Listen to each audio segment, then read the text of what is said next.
Asal-usul ilmu.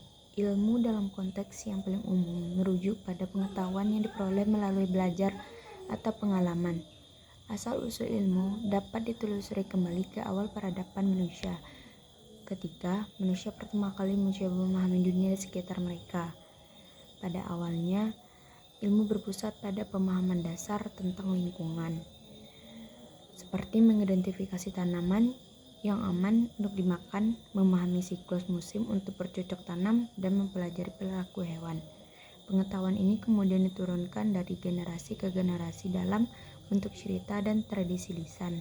Kemudian, dengan munculnya peradaban kuno seperti Mesir, Yunani, India, dan Cina, ilmu mulai berkembang menjadi lebih terstruktur. Misalnya, orang Yunani kuno adalah beberapa filosof pertama yang mencoba menjelaskan dunia melalui penalaran dan bukti, bukan mitos atau agama. Ini adalah awal dari apa yang kita kenal sebagai pengetahuan.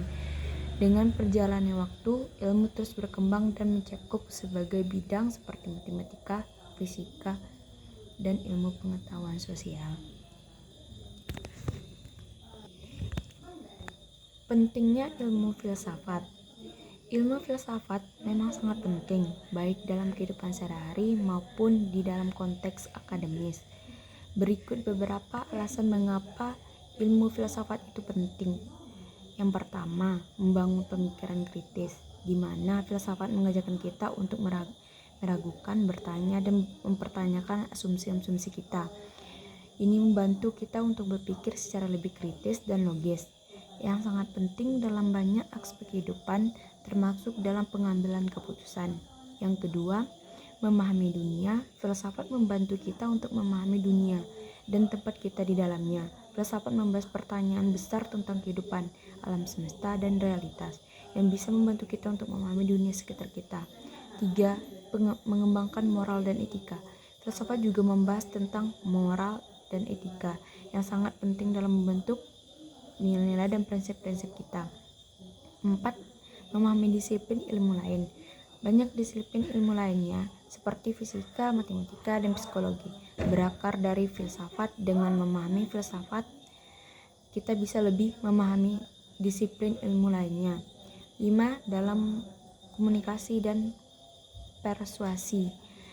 Filsafat mengajarkan bagaimana membentuk argumen yang baik dan bagaimana membantah argumen orang lain. Ini sangat berguna dalam komunikasi dan persuasi.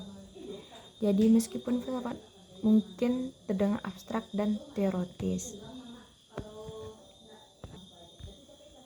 hubungan ilmu pendidikan dengan ilmu pendidikan masyarakat. Ilmu pendidikan dan ilmu pendidikan masyarakat adalah dua bidang yang saling berkaitan erat.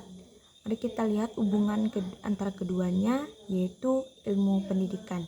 Ilmu pendidikan adalah disiplin akademik yang mempelajari bagaimana pendidikan bekerja baik secara teoritis maupun praktis. Ini mencakup berbagai topik seperti teori belajar, psikologi pendidikan, kurikulum, dan pedagogi. Tujuan utamanya adalah untuk meningkatkan praktik pendidikan dan memahami bagaimana individu belajar.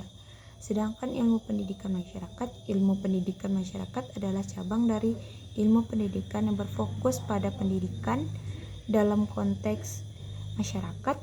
Ini mencakup pendidikan non-formal dan informal yang terjadi di luar lingkungan sekolah tradisional, seperti pendidikan komunikasi dan pendidikan seumur hidup.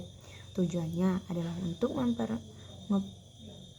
mempromosikan pembelajaran dan perkembangan di semua tingkat masyarakat.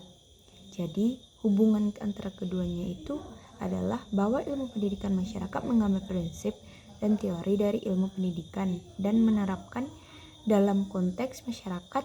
Misalnya, prinsip tentang bagaimana orang belajar dapat digunakan untuk membentuk program pendidikan komunitas atau strategi pendidikan keluarga. Selain itu, keduanya saling mempengaruhi. Penelitian dan praktik dalam pendidikan masyarakat dapat memberikan wawasan baru yang dapat digunakan dalam ilmu pendidikan secara lebih luas dan sebaiknya. Jadi, meskipun mereka adalah bidang yang berbeda, mereka saling terkait dan saling melengkapi dalam upaya untuk meningkatkan pendidikan dan pembelajaran.